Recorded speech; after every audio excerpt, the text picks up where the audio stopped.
shift, the stakes are high.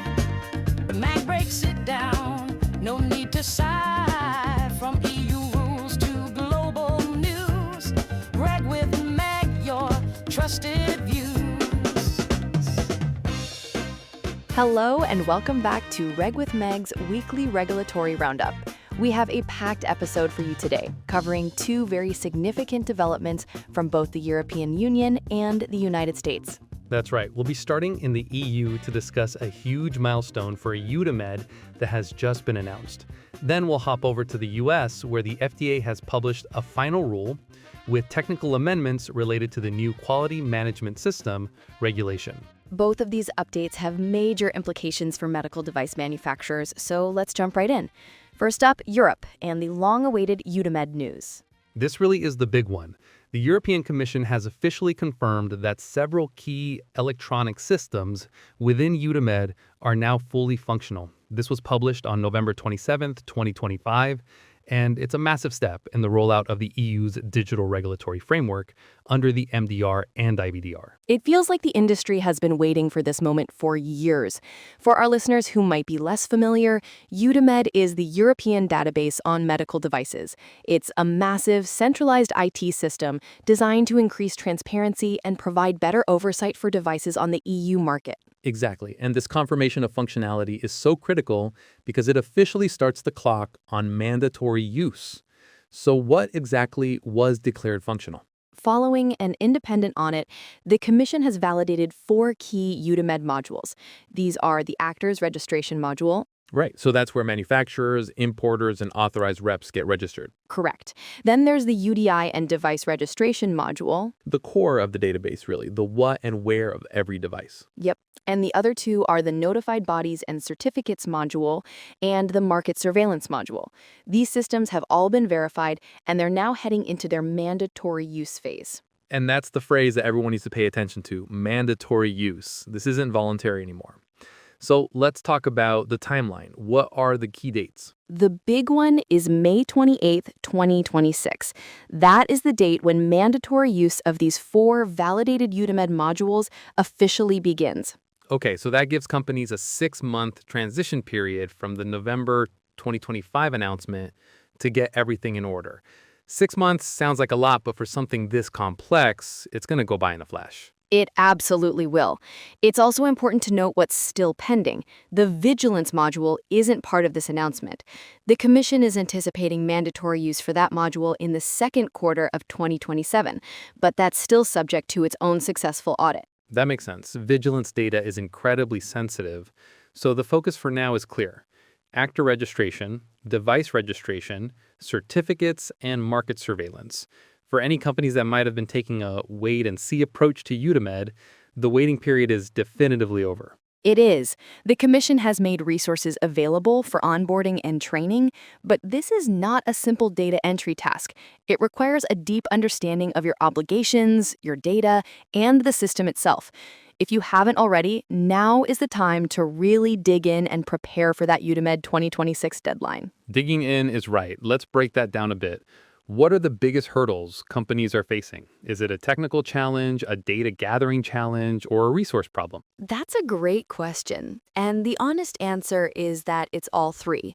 On the technical side, companies need to establish a robust machine-to-machine data submission process, which can be complex to integrate with existing quality or regulatory information systems. Then there's the data challenge itself.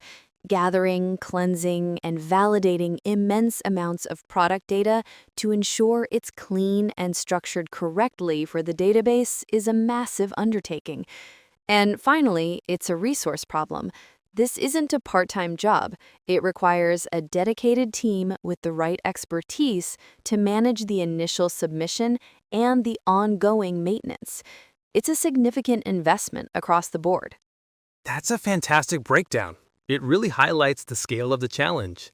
And speaking of major regulatory shifts, that's a perfect segue to our next topic. Moving from Brussels to Washington, D.C., the U.S. Food and Drug Administration has also published the final rule.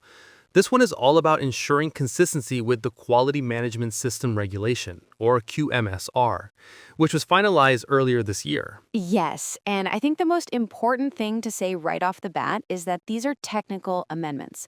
The FDA has been very clear that these changes are editorial in nature and do not impose any new requirements on manufacturers. Right. This is essentially a regulatory cleanup project.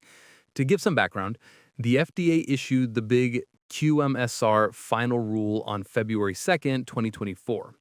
That was the rule that is replacing the longstanding Quality System Regulation, the QSR, with the new framework that harmonizes with the international standard ISO 13485-2016. Mm-hmm. And that new QMSR has an effective date of February 2nd, 2026. So what this new final rule does is go through all the related device regulations and update the language.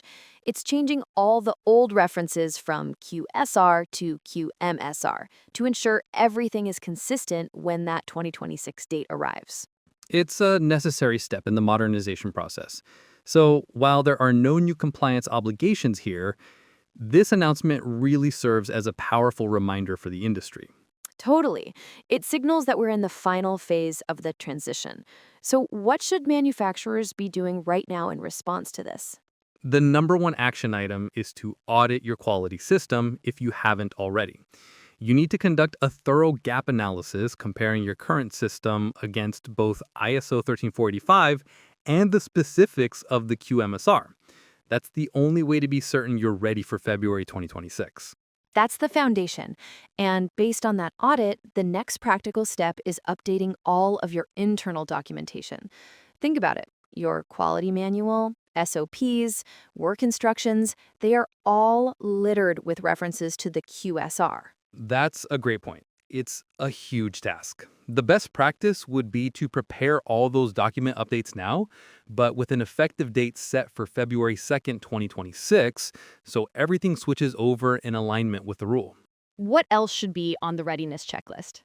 It's a good opportunity to review device classifications, especially for Class 1 devices, to confirm any exemptions and ensure record-keeping practices are up to snuff.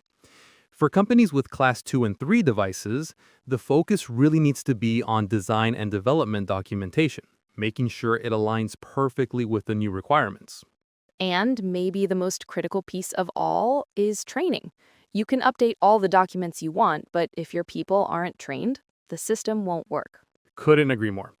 Regulatory, quality, and engineering staff all need to be educated on the new QMSR terminology, its structure, and its practical implications for their roles.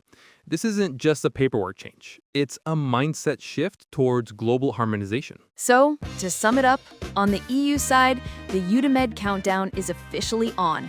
And in the US, this latest FDA rule is the final nudge to get your quality systems fully prepared for the QMSR transition. A busy time for everyone in regulatory affairs. It certainly is, but these moves toward digitalization and harmonization are positive steps for the industry as a whole. Thank you for listening, everyone. Stay informed and stay compliant. Bye, guys.